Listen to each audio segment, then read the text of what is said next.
thank you so much for coming out this evening. Virtual audience, thank you for joining us. Mark, so lovely to see you again. I love it that you're Great writing to see two you. books a year because then we get to see you even more often than we would. Yeah. And Jack Stewart, is this your first live appearance here? Yes, it is. That's My what I first- thought. Yes. Right. So Jack, and he will have another book out in November. I don't think I need to introduce. Does anybody need me to introduce Mark? Is there anyone here who's wondering who Mark is? Speak now. I am. You want to introduce yourself really quickly? Oftentimes, I question. Yeah. So Mark, as you know, is the author of the Gray Man series, and this is the second book in his Armored series. And once upon a time, he wrote some books in the Tom Clancy universe. So anyway, we have a long and wonderful history, which I'm delighted to share. Jack, you should introduce yourself because you have some wonderful credentials. And I want to tell you that reading one of Jack's books is the closest you will ever come to flying a military jet and actually landing on a carrier. He said that he has now taken away my need to actually try that. It's so incredibly vivid, the flight scenes. I just love them. And now you don't have to go on deployment for 6 months at a time and be at sea and eating bad food, which, we talked about. But yeah, so I spent 23 years in the Navy. For those of you that don't know me, I flew F-18s, and the last 11 years were in the reserves, flying adversaries. So most of my books are centered around aviation a little bit, but also I've been inspired by guys like Mark that know how to write espionage and action thrillers. And so, when you're in a single-seat aircraft, you can't have a lot of fight scenes. So I had to branch out a little bit. And so that's, my books have a little bit of espionage, a little bit of aviation. And yeah, that's about it. Pretty So if you had a terrifying. two-seat aircraft, there could be a lot more there fights. could be. Yeah. You've flown with me, Yes. Yeah, you know how that yeah. is. Couldn't quite reach you. Yeah. So the bridge that we have in these two books tonight, aside from all the exciting action and all, is that the same evil actor is in both books, which is China. One in Africa, in Ghana, where Mark says his book, and the other on the Pacific side, where Jack sends his books. So, I mean, that's a coincidence, right? You didn't actually sit down and Yeah. plan that. No, actually, we sat down, was it a couple years ago at Thriller Fest? We talked about it. Our next books were going to be about the Chinese. No, yeah, total coincidence, but I think it makes sense based on what you're seeing in the world today. Absolutely. Sure. All right. Even Joe Cannon last night has pivoted in his World War II books to Asia. He all of his previous 10 books have all been set in the European theater, but now he's in Shanghai in the 1930s and hinted that he might do a Japanese book. So I do think that current geopolitical concerns maybe have focused us a little more back to Asia. Yeah, for if sure. if we're not doing Russia, which, who can keep up, right? Yeah, yeah. And that's a real problem for you thriller writers, right? If you're trying to write a book with Russia, the whole thing in the time that you write the book and go to get it published, it could be completely changed. Yeah, I've rolled those dice before, and so far have not been burned. But I'm working on a book right now where I'm rolling those dice again, and I don't know how things are going to be next February when that book comes out. But you just sort of have to prognosticate as best you can and hope people forgive you. If the if something good happens in the world and the war ends, then that's a good thing. So when Daniel Silva joins us on July 13th, and we're going to be back at the church, I'm not going to actually ask him this, but my guess is in part that Gabriel has retired from active duty with the Israeli intelligence, because for Daniel, Russia has always really been the bad actor. It's always been in the background and trying to keep up with it. So better to have him go back to being an art restorer and chasing down like forged Picassos than Putin all the way around. Right? Yeah, there's always a place for Gabriel Alon to go in these stories. Oh yes, right. So who wants to start? I'll start. How many of you have read Armored? Okay. So you're familiar with Josh Duffy, which, by the way, I mean, I think everybody knows the Gray Man. Everyone knows Court Gentry. I mean, he's just like a phenomenal character. But for me, I've really connected with Josh Duffy, and partly because I'm a family man. I have a wife, I have kids, and I want to know, Mark, how did your all of a sudden getting married and having, having stepchildren just completely influence Josh Duffy's character? My kids are a little bit older than the kids in the book, but I think it's always something I'd aspire to have a family. And I initially started writing this series as a screenplay in 2011 or 12, so a long time ago when I was, I was unmarried, didn't have any kids, late 40s. But it was, I met a lot of people when I was doing a lot of firearms training. I met civilian military contractors, and they were very blue collar guys, and they were, they had families and they had mortgages and they had car payments and all these things. But they also had these really interesting careers, and I wanted to write about that. So as I started to write the story, I thought, well, gosh, what would differentiate him from the Gray Man? Because I don't want to write, Gray Man's story and just give the guy a different name. So I thought, well, let's have him married. Let's give him kids, and then I think the first scene of Armored, the first book in the series, which you don't have to read to enjoy this, But you should read. well, hopefully you'd like to, but he announces to some people that his wife is pregnant with their second kid. So that was just almost like a little thing to put in the story as I was first writing this character, and now that little boy is 6 years old. So it's fun to write him as a family man, and it was really interesting to me because the first book, he's a civilian military contractor in Armored. In this book, in Sentinel, it's 3 years later. I don't want to jump ahead, but it's 3 years after the events of Armored, and now he works for the State Department, as does his wife. And the reason I did that was I just said it would just be so phony and so artificial and so not cool to, in book 2, have him say, "Oh, I'm going to risk my life one last time for the payday," because in the first book, this family just needs the money, and so he takes a job in Mexico as a high threat civilian contractor. And I was like, that you can't just go back to that well every book and have that same story where it's just like they're going to get me one more time.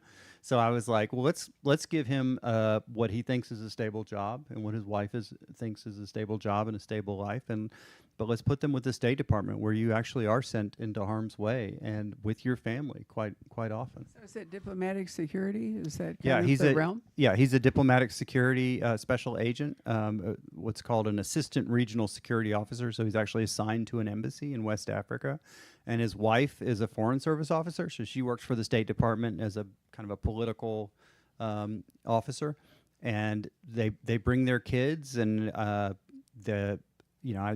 went to I did the research, and that's pretty much how they live their lives. It's a very interesting career path for people to go into the government and work for State Department. And I thought it was interesting that in the first book, he worked for a private military company, and then in the second book, the private military company is actually the antagonist.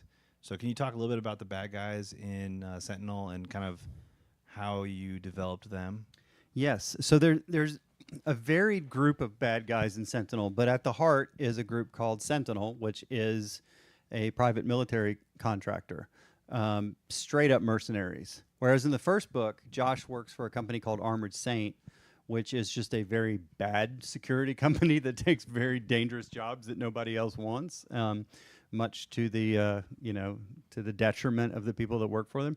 But in this book, there's a South African named Conrad Tremaine who runs this company called Sentinel, and it's a mercenary company, and they are hired in Africa by the Chinese to help foment a coup in a relatively stable African nation. And he knows he needs a lot of people to do this. And who do you get these days as mercenaries in Africa? You get Russians, you get former Wagnerites, Africa Corps guys. So it's Wagner, you probably know, is a Russian private military company, quasi-private. I mean, they basically have always been doing the bidding of the Kremlin, and now they're a little bit more with the Kremlin. But in my book, there's hundreds of Wagnerites all over Africa trying to make a living as mercenaries.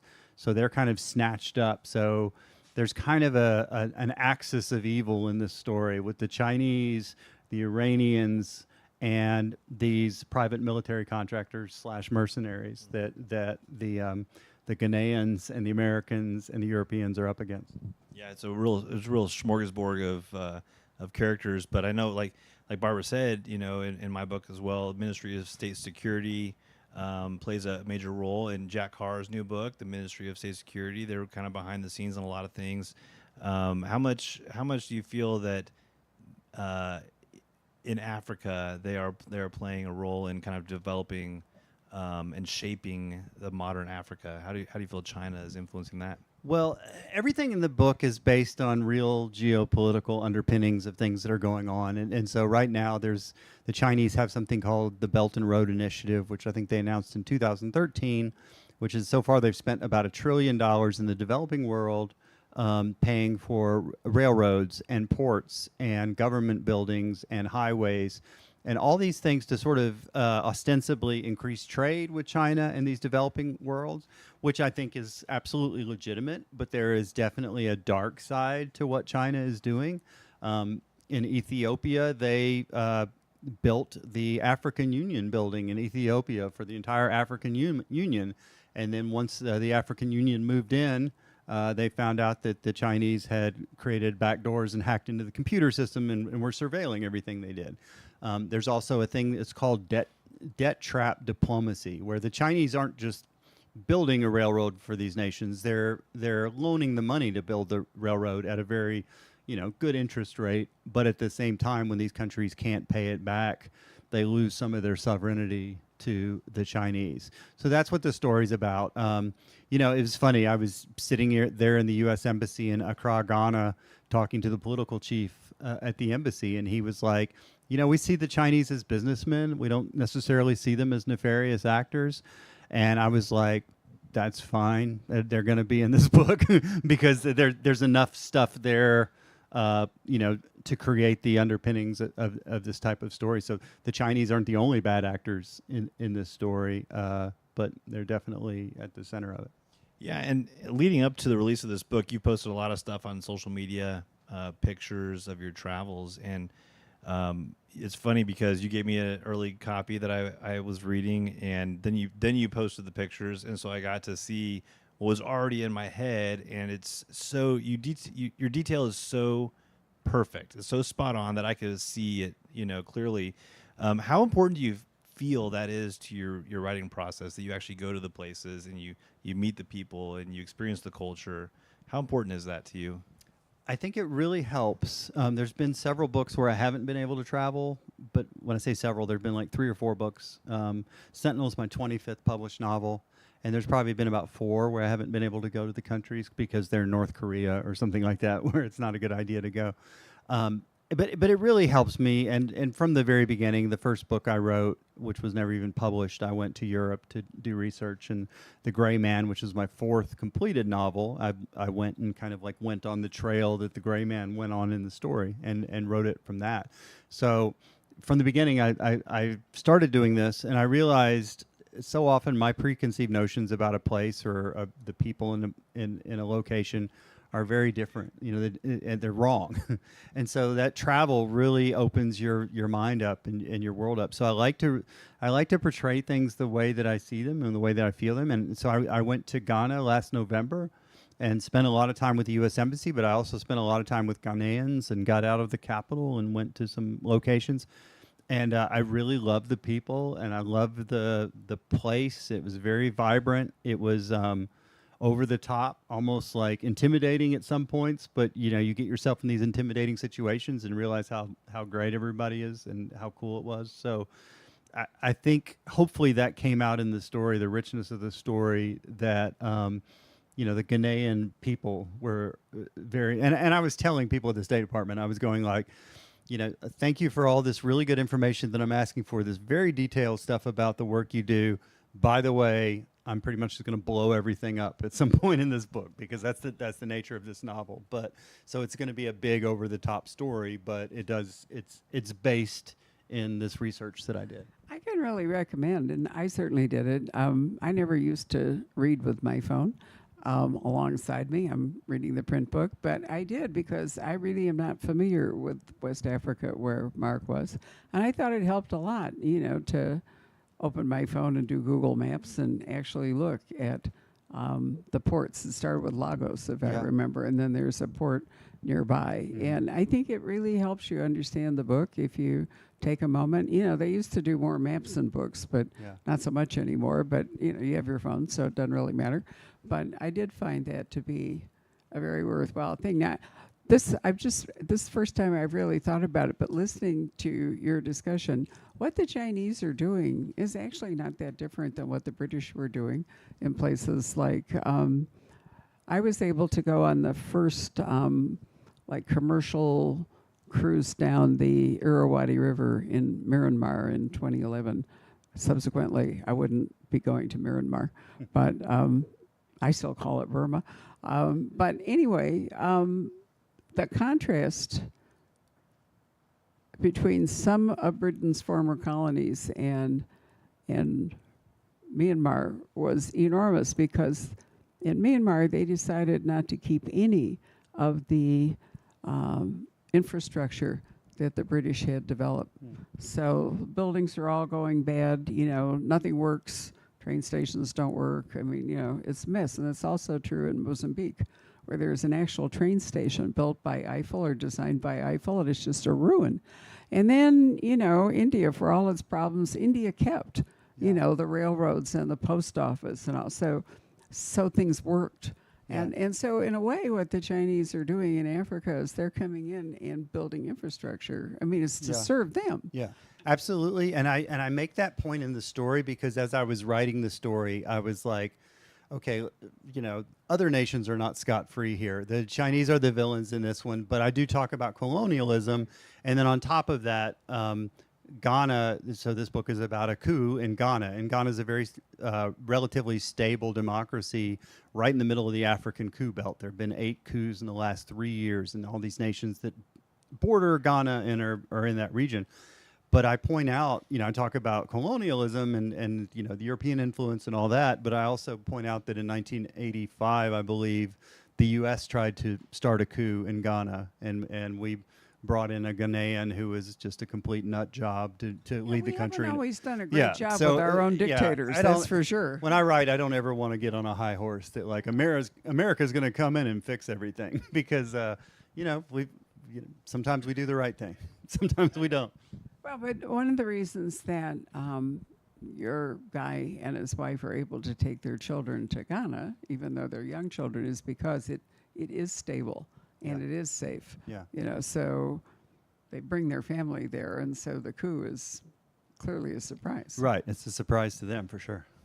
Yeah, and my last deployment was about 10 years ago to Djibouti, and say that again. Djibouti. Yeah, okay. Djibouti.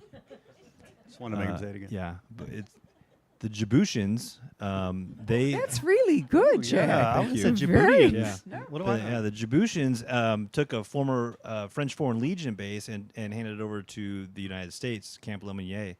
And there are French forces there, there are American forces there. And at the time I was there, the Chinese were building one of the largest bases in the region, pretty much right across the water from the American base. And I remember everyone being upset about it. And I was like, how is this any different than what we're doing? So maybe a different purpose, but they're sticking their nose in everything, but we're sticking our nose in everything as well. Yeah, I think that's true. And when I was there, the U.S. Embassy in Accra, Ghana, is a huge embassy. I think there's 12. I think in the book I got it wrong. I think I said there were like 650 people. There's 650 foreign nationals working at the U.S. Embassy, but I think there's 1,200 or so employees at the embassy. It's a very big, very busy embassy with a lot going on. They're having an election this year, so as stable a democracy as it is, there are some, there are some issues. And in the book, I talk about a rebel. I don't want to say rebel force, a rebel initiative in the east of the country in the Volta region. And I, did a lot of research on that. I got to go out into into the Volta River and see the hydroelectric dam, which is a big part of the story, and learn about all that. But, I wanted this coup to not be completely, manufactured by locals who are trying to take over the government.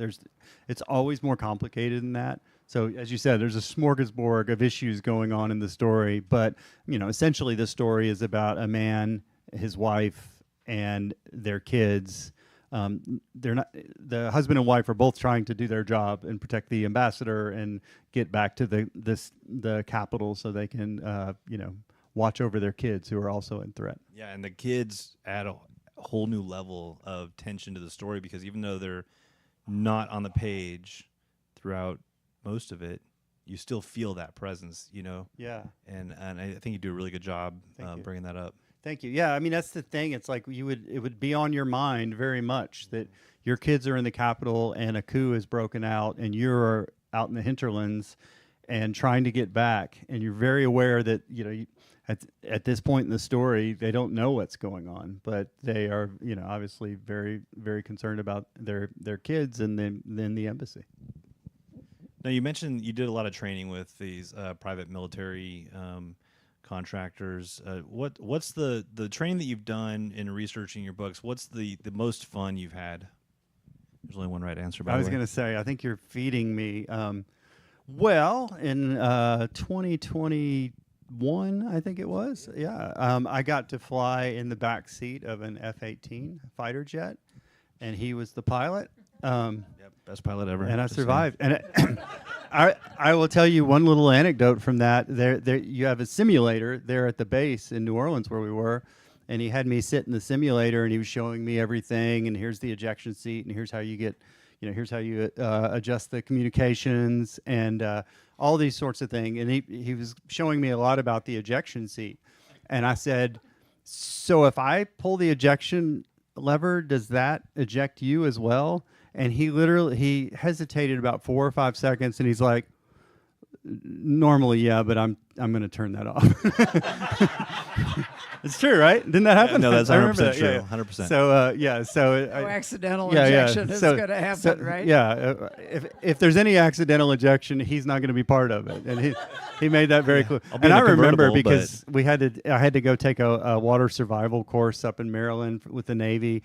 And they spend a couple hours telling you about everything to do when you eject and how to get clear the lines over your parachute, and how to do this and how to do that. And the whole time I'm just like staring off into space going like, I'm not touching that ejection thing. If I eject, I'm just going to sit there with my eyes closed and hope it works out. I'm not going to remember the 153 things that I need to remember when I'm like falling 20,000 feet in the air. And fortunately, I think I told Jack, I was like, we are going to auger into the ground at a 90-degree angle, and I'm not going to pull that thing, because it's the last thing you do before you take off. And this was like a really sort of dramatic thing for me, is you arm the ejection seat, right? Is that always the last thing you do, or is that what you've made me do last? No, it's always the last thing you do. So I didn't eject in the hangar. But yeah, no. So the last thing you do, you had me like really ugly. Yeah. You had me. That's going to go in a book somewhere. I keep waiting for it to show up in a book. Yeah. So tell me, when is that coming? I need to do it. Yeah. But yeah, the last thing you do before takeoff almost is you flip this thing up and you've armed the ejection seat. So you've basically just primed a rocket right there in your butt.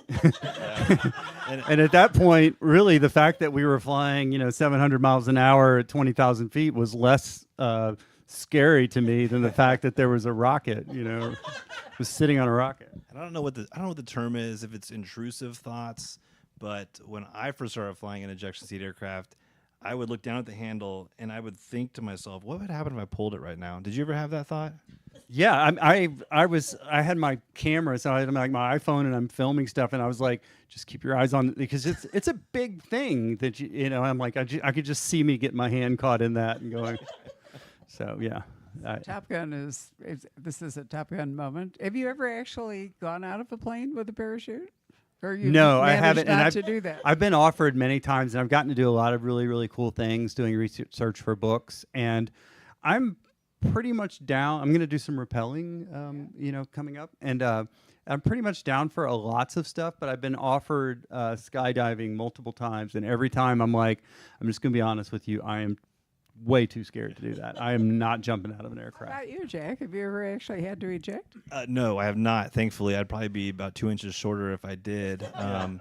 But Twice with Southwest, but yeah, but I have been offered to go skydiving, and in fact, I have another series that I'm co-writing with a guy who is a very talented skydiver. His name is Chad Robichaux, and he said, "Hey, it'd be really fun for our book. We can go skydiving. We'll do a tandem jump, and you can act like you're real scared." And I was like, "I'm not gonna have to act." So I don't think that's gonna happen. So tell us about Outlaw. But actually, since we didn't have a chance to talk to you about your first book, start us off there, because Outlaw is the second book. Yeah, Outlaw is the second book. The first book's called Unknown Rider, and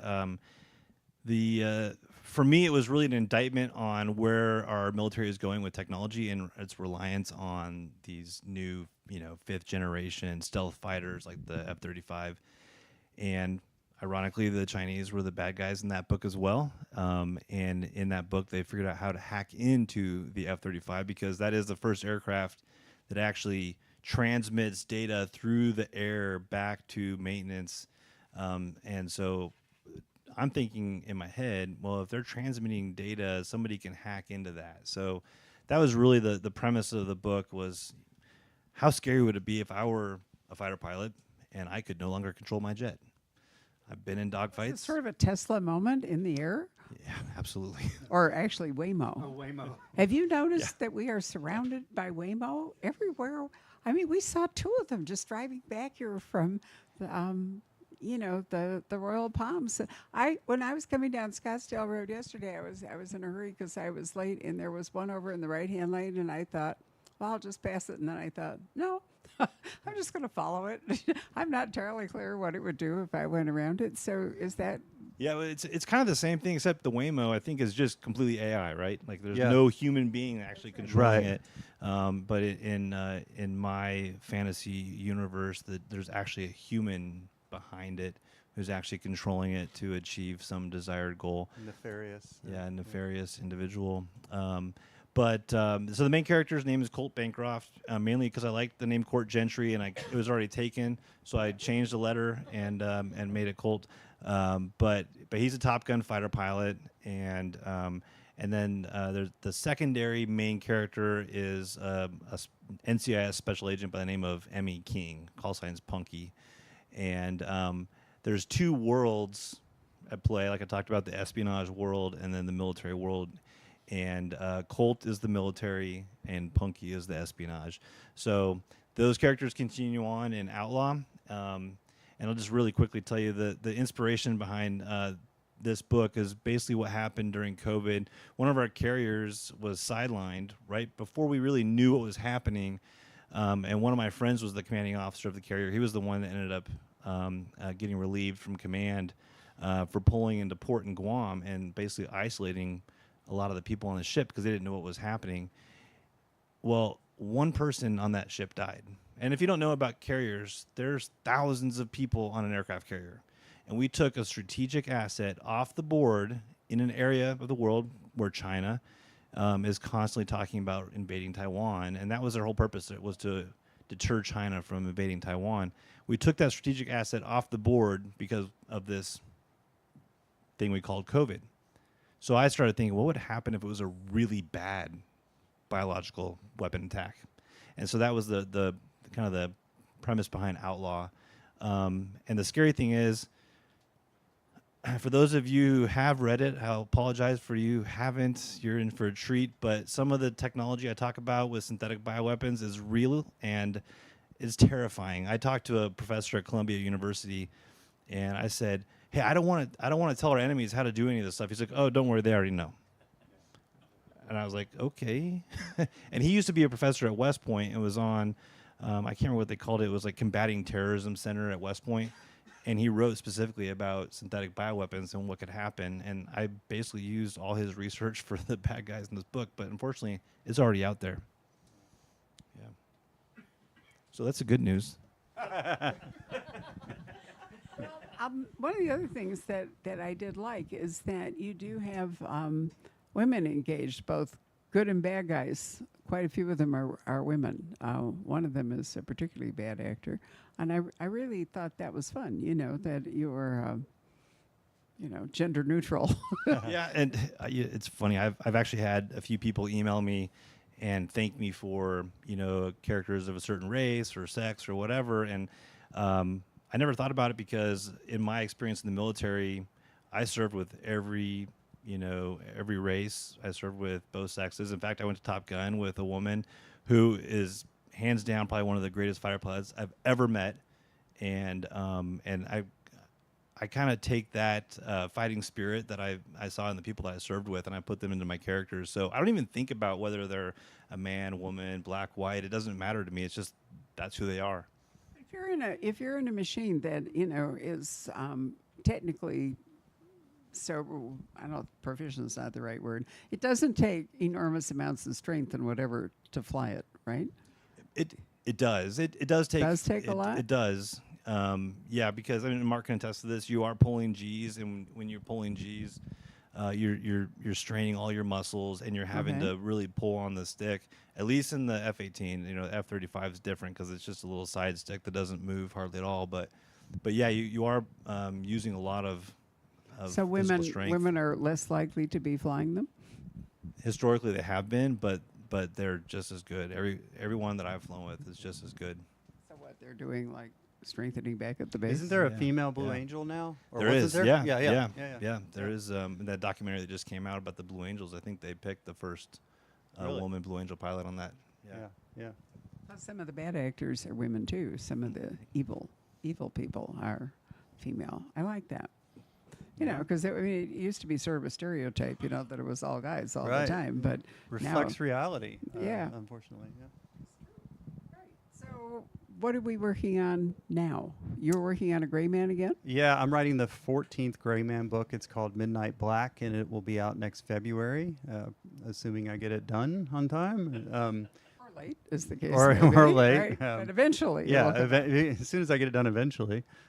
So yeah, I'll be working on that, and then I'm probably not going to write a second book this year. I'm going to do some other stuff, and next year I'll go back and I'm going to probably work on Red Metal 2, which is I wrote a book called Red Metal in 2019 with Rip Rawlings, my co-author, and he's working on the first draft of that, and then he's going to pass it over to me at some point, and I'm going to go do my bit on it, and we're going to I don't know when that book's going to come out, but I mean, there's forward momentum on it, so I'm really happy about news. that. Yeah, Rip was a lot of fun for those who he's had a chance to terrific. come and meet him. He's terrific. He's been doing some really serious work in regard to the whole Ukrainian invasion, hasn't he? Absolutely. So we probably would have had the book out by now, except that when Russia did the full-scale invasion in February of 2022, he immediately went over there with his wife. She was a Navy combat surgeon, and she went over there to help. He went over there initially just sort of as like a report. He just wanted to do some reporting on what was going on, but he immediately came home and started a nonprofit organization. I've donated to it, and a lot of people have, and he's trying to get equipment to the Ukrainians, and he's been working on that very passionately for a couple of years. But now he is back working on Red Metal 2, which we don't have a title for. Red Metal 2 works perfectly well. I mean, it's going to be Red Metal 2 up until we come up with a title. It'll be great. So is there any movie news in regard to the Gray Man, or are you unable to speak? So I don't know anything new other than they've written a second script, and I don't know when it's going to come out or anything. I'm happy to say that this book, Sentinel, is part of the Armored series, and Armored was picked up by Lionsgate TV, and it's being developed by Lionsgate TV. So it's always a really long shot that anything will come out of it, but I got lucky once before, so I'm hoping that this gets developed as well. That'd be great. And what are you working on, Jay? Well, first, quick plug for Red Metal. It's my favorite Mark Greaney novel ever. Oh, wow. So if you haven't read it, please pick it up. It's awesome. As far as what I'm working on, so the Battleborn series right now is 4 books. The third book, Bogey Spades, is coming out in November. And the fourth book I just turned in, it's called Declared Hostile. There is still more stories there. Don't worry if I want to continue this, I might. But I'm also focused on another series with Tyndale. The first book, called Silent Horizons, will be coming out next spring, and I'm co-writing that with Chad Robichaux, who's a former Force Recon Marine, professional MMA fighter, and all-around great human being. So So is there something about surviving military service that drives people to write books?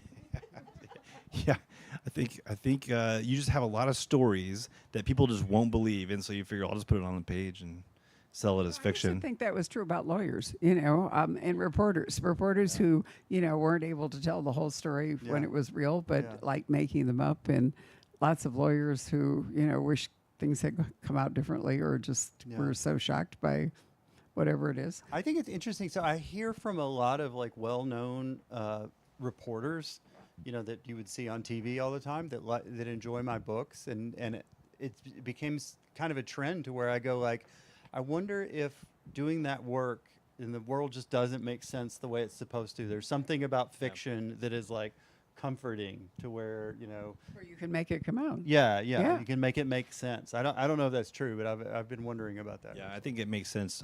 My third book, I resurrect a Vietnam era light attack squadron called the Black Ponies because the Navy had tested the idea of a light attack, which was basically a turboprop airplane, cheap, but it could support special operations forces. They tested this back in 2010.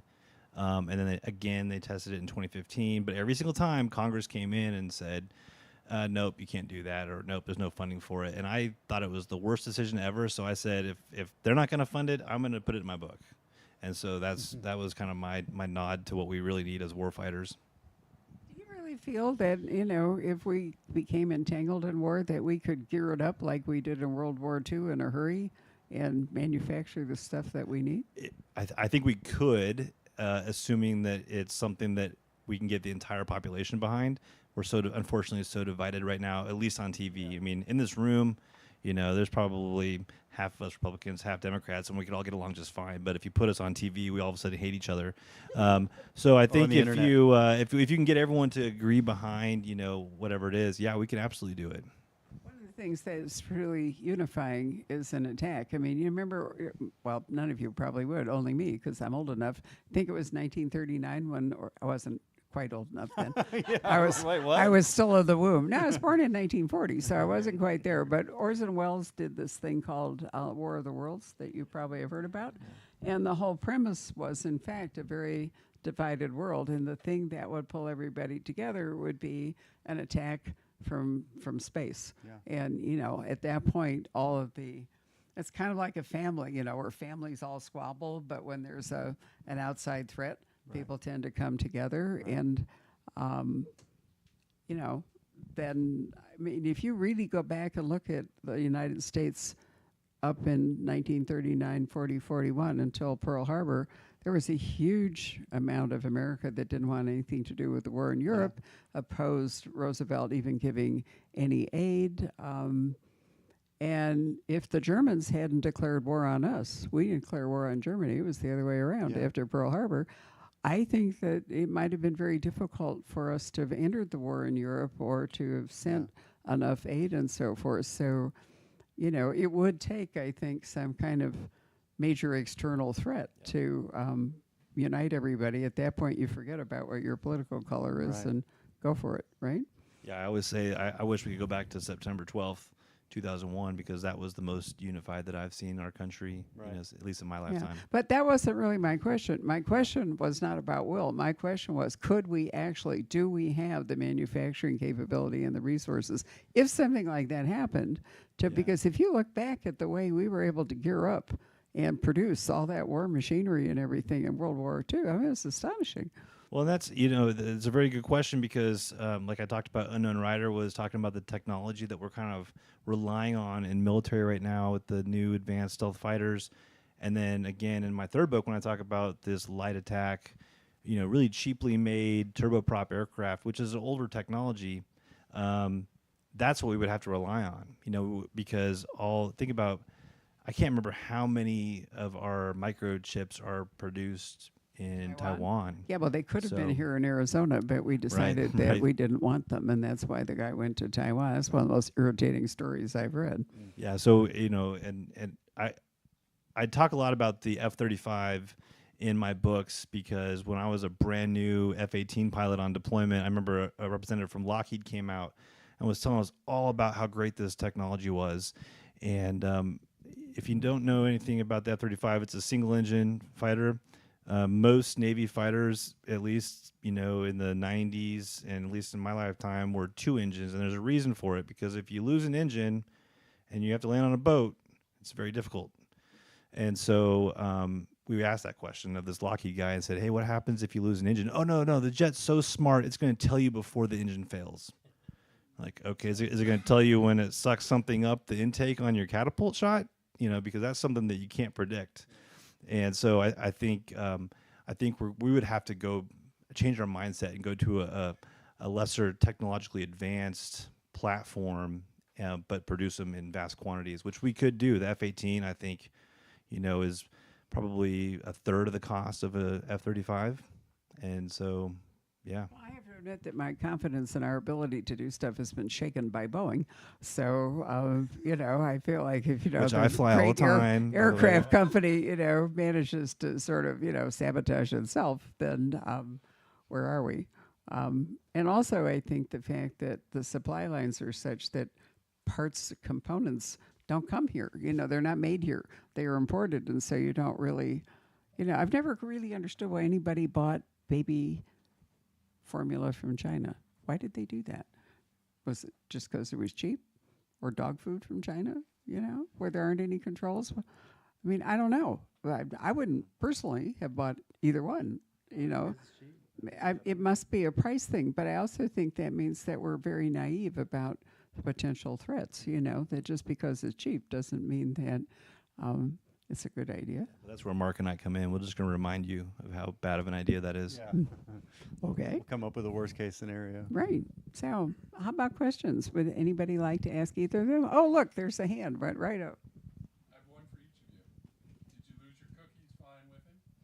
I didn't. So they gave me 4 barf bags. I stuck them in my jacket, and I thought there was a good chance. If it's something you haven't done before, and we did what did we do, 6Gs, 6.5 Gs or something. Yeah, we did 7.5, I think. 7.5 Gs, and since I've never done that before, I had no idea what was going to happen. So I had my barf bags all ready, but I was very I'm an empathetic guy, and the 22-year-old guy who would have to mop that out of the controls or whatever, I was thinking of him. And I think it was about a 90-minute flight, and there was about 15 minutes where I really did not want to be on an airplane, and the rest of it was fantastic. So he was nice to you. He wasn't that nice.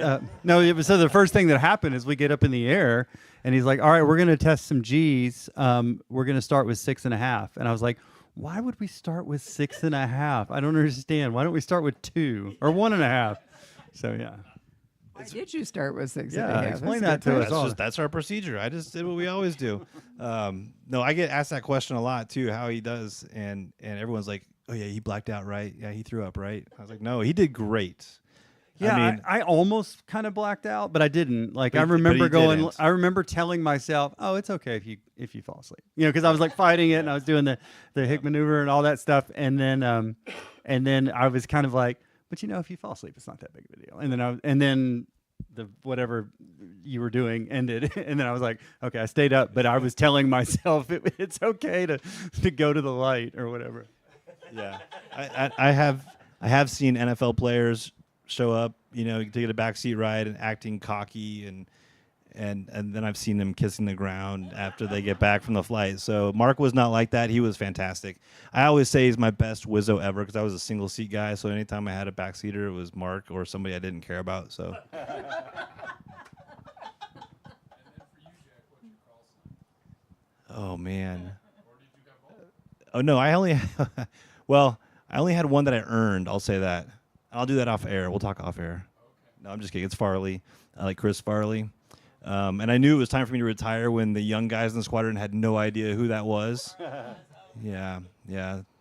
Why was it Farley? Well, that I'll have to talk about off air. Okay.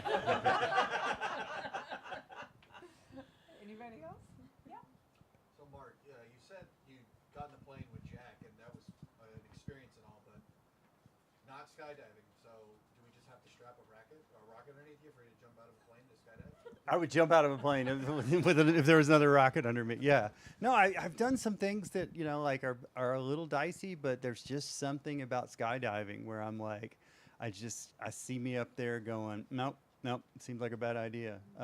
I wish I could turn that around. I'd love to do that. I mean, I'd love to face that fear.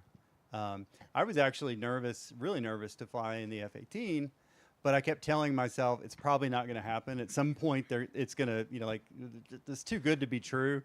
And then we were literally, I'm in the aircraft and we're starting to go down the runway, and I was going like, okie doke. All the off ramps have passed, but it was terrific. I was so fortunate to get that opportunity. Do you think it added serious authenticity to your writing? Having It will. I actually haven't experienced- done an F-18 scene since. I've noticed. But I've got the information now. I remember when the canopy came down, like it squashed me in the head, and I was like, "Well, this is gonna suck." And then, so I was like, "Do I say something?" And I was like, "Yeah, Jack, it's really like kind of smushing me." And he's like, "Oh no, there's just like a car. There's a thing where you can low down." I was like, "All right, that's good. Yeah." But yeah, the first 10 seconds I was like that, I was going like, "Are you kidding me?" Go ahead.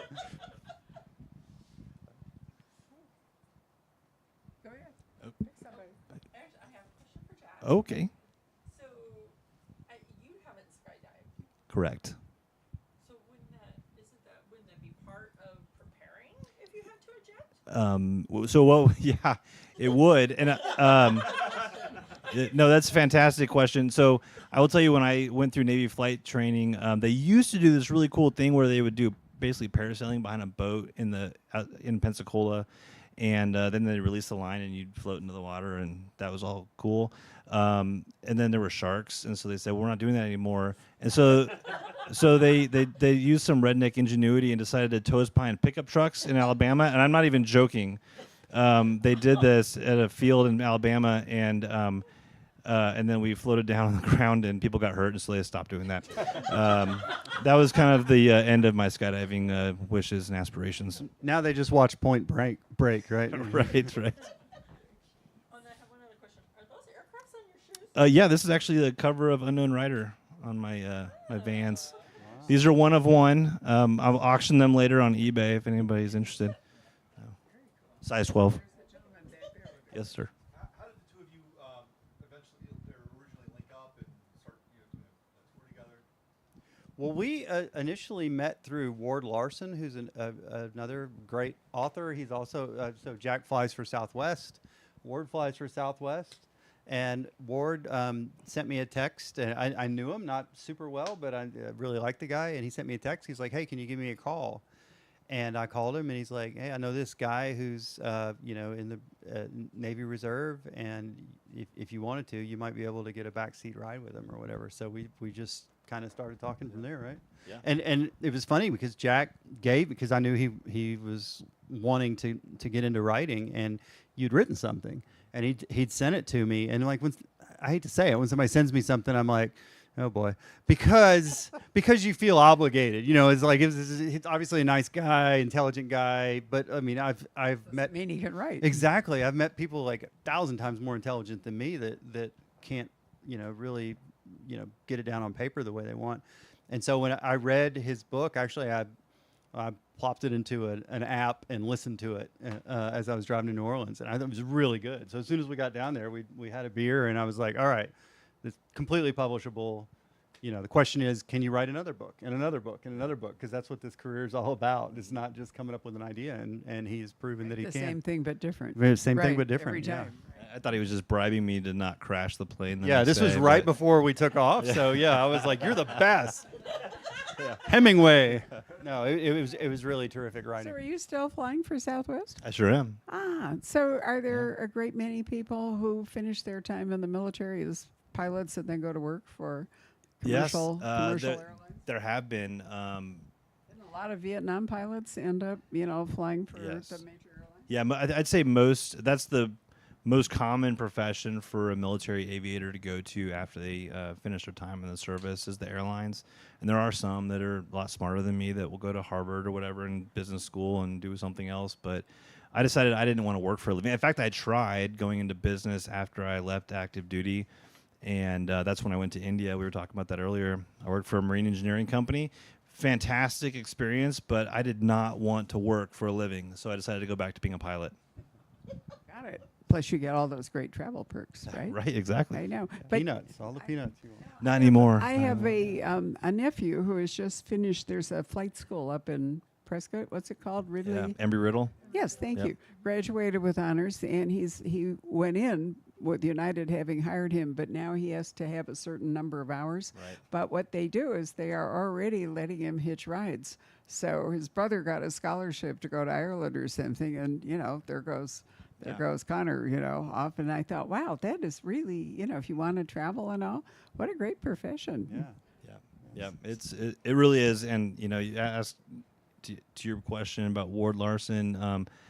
I finished my first novel. I knew he worked for Southwest because I'd read his book, and so I just sent him a company email and said, "Hey Ward, I just finished a book," and he just basically like patted me on the head and said, "Okay, kid, like keep working at it." But I kept bugging him until we were in training at the same time in Dallas. We have to do annual training. We go in for 3 days and do simulators and stuff. And he was a captain, I was a first officer, and they always pair captains and first officers together. So I went in and I asked him, "Hey, I want to be partnered up with Ward Larson." And so I said, "This is going to go either really good for me or really bad," but it ended up being really, really good. We became good friends, and he's been a huge supporter. And so he called me one day and asked if I could give Mark a ride, and I said, "I don't know, I'll find out." That's awesome. I didn't really finish my thought, which was, do you only get to go Southwest passes where Southwest flies, or do other airlines let you catch a ride too? Yeah, no, as a pilot, I can jump seat on any other airline that we have an agreement with. And then, and so I could FedEx, wherever FedEx goes. Are there airlines you have a Yeah. disagreement with? Because I'd like to hear about that. That's a very good question. I'll have to look that up. It is a very good Yeah, question. might make a Already, good story. There's another thriller in the Yeah. making right Yeah. there. I love it. Wonderful. Anybody else have a yes, sir? For Jack. I've read Chad Robichaux's Saving His Ease. Yeah. Seen some interviews with him. Interesting guy. So I'm very interested. Can you tell a little bit about what the book you're working on with him? Yeah, absolutely. So if you read Saving Z's, you know about Chad's background in advanced force operations, which for those that don't know, special operations like SEALs, Delta Force, right? They have these guys that will go undercover into whatever area there might be an operation, and they'll set up safe houses and logistics and infrastructure for a future operation. And so Chad, went in. He went in undercover in a few places. I won't say the names of all the countries, but went under a fake name. Aziz became his interpreter on those operations, and so we decided we wanted to write a story that kind of talked about that. Completely fiction, but that side of special operations that you don't see. It's not kicking in doors and shooting terrorists in the head. It's really kind of the clandestine side of it with the trade craft and what goes on. So the first two books are written, and really, really excited for that series to come out. Are you finding that tradecraft is going back so much can be hacked and all to some of the older, drops and, secret signals Yeah. in the beach tree and Yeah. meetings on the park bench? I mean, absolutely. I mean, kids, high schoolers are figuring out how to hack Life 360 so their parents don't know where they are. So I think it's really easy for spies to be tracked these days. And so, these older technology is definitely making a return. I know, and I think it's going to revolutionize spy fiction all over again, that there's going to be Dan Festerman's going to come back into his own or whatever, which I think is fascinating. The book that won the Edgar and the Anthony and whatever, what's her name? The Peacock and the Sparrow. Yeah. Yeah, Ice Berry. Which I loved. It was one of our Fantastic. first mystery books, and Joe Cannon and I did an event for her, and and she was what was it? She was the CIA. What was she? Yeah, she was a case officer with the CIA. Right. Yep. So, and I don't know if you noticed it. Any of you watch The Night Manager, which I thought was wonderful with Hugh Laurie and all? Well, they're making a new one. It's going to happen 8 years later, and it's not clear that Hugh Laurie is going to, he may be like involved or as a producer or something, but some of the other cast is coming back, and I thought, well, wonderful, because, it's John le Carré, right? it's a So great it's not going to be all technology and flash and dash and everything. It's going to be other stuff. So. Yeah, which, I mean, growing up, that's what I like to read. You know? Same here. So. Me too. Well, thank you all very much Thanks for for coming, everybody. this I evening. appreciate it. Thank you. Thank you. Now, wait, give them a round of applause while I pull myself together here. All right. All right, thank you, man. So, as usual, I have books to give away. Pat, what are we doing up there? 17. Thank you. All right. So, Mark sent me this very handy thing. Or, sorry, not Jack. Mark. Jack. Jack. It says That Jack was- Stewart that on looks it. a lot like mine. You remember this? Yes, it is with the right color. He gave it to me. I was like, I don't want this. No, it's mine. But I thought that it might be nice to pass it on to you. And I do have a spy novel coming up in November. Slow Horses meets Red Sparrow in this electrifying, globe-trotting spy thriller featuring a brilliant young intelligence officer and a troubled heiress who stumble into a global conspiracy that pits present-day Russia against the CIA. The publisher, Scribner, which did, in fact, remember Jason Matthews and Yeah. did those wonderful books, and then he Yes. died. Yeah. There are only 4 of them. And does Joe Cannon and whatever. Anyway, this is a book they're apparently really hot for November. So they have sent me multiple advanced reading copies, and therefore I am happy to give one away. So, along with Jack. So you want to pick a number between 1 and 17, and we will let that person walk away with What, this? me to pick one? That's you. I'm gonna pick 13. Okay. If you look in your book, you have to actually be here to have number 13. Is that you? No? Way over there. Wonderful. All right. You get to claim that one. Now, last night, I love how publishing works. I mean, it is a business, but truly you have to wonder sometimes. I mentioned Joe Cannon, and one of his books is called Stardust, in which it actually takes place moving to Hollywood during World War II. Joe is called the heir apparent to Graham Greene, weaving a mesmerizing tale of Hollywood post-war political intrigue and one man's determination to uncover the truth about his brother's death. Now, I went to order, as I do when authors come here, their earlier books for you, right? Because you might actually want to read one of their earlier books. And my sales rep, who was right on the ball, said to me, "You seriously want to order a book that costs $31.99 in paperback?" And I said, she said, "It's gone to print on demand," which means that it's not, anyway, it's $31.99. And I said, "No." And she said, because I could actually still find the original for $17.99 somewhere else. So in a great spirit of cooperation, she said to me, "We've already shipped it, but I'm just going to give you credit, and why don't you give it away?" So whoever gets this book, I want you to it's very valuable. So Mark, you can pick a number that's not 13 between 1 and 17. 4. It's also autographed by Joe. But number 4 may not have come. Oh, it is you. Wonderful. All right. Well, then I will catch both of you. So if you would all like to fold up your chairs, move them that way. And then if you'd like to talk to the authors, get photos, get your book signed. Thank you for coming. Have a safe trip home.